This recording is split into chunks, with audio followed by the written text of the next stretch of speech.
Naumay na ba kayo sa palaman na paulit-ulit nyong ginagamit? So for today's video guys, gagawa tayo ng ibang palaman. So gagamit tayo ng pili. Sa mga hindi pa kilala yung pili, ito po yung pili pag may balat pa.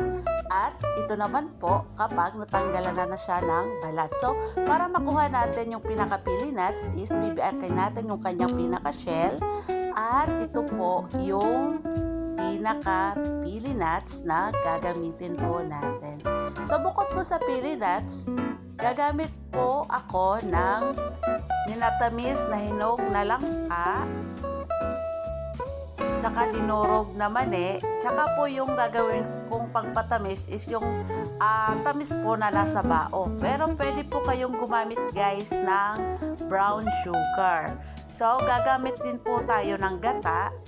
So medyo damihan lang po natin guys yung gata kasi doon po natin iluluto o malalambutin lahat po ng ating gagamiting sangkap.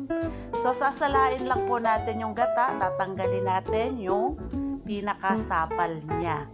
So ganito lamang po guys yung gagawin natin.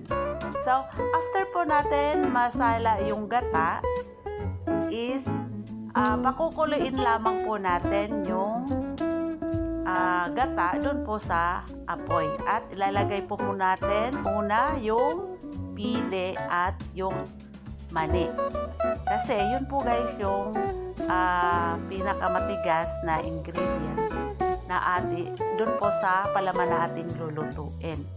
So hintayin po lamang natin na kumulo at lumapot po yung gata o sabaw na atin pong ginamit.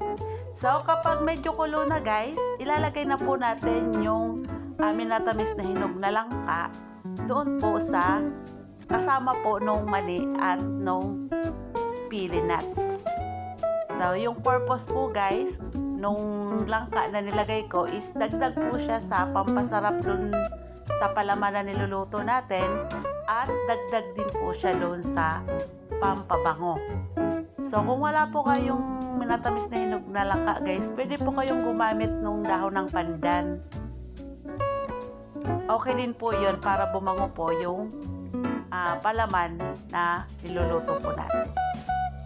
So hintayin lamang po natin na lumapot at medyo mabawasan yung sabaw na ating luto. At kapag ganito na guys yung texture at itsura niya is luto na po yan. So pwede na po natin hintayin na lumamig at saka po natin ilalagay po doon sa mga garapon na gagamitin natin.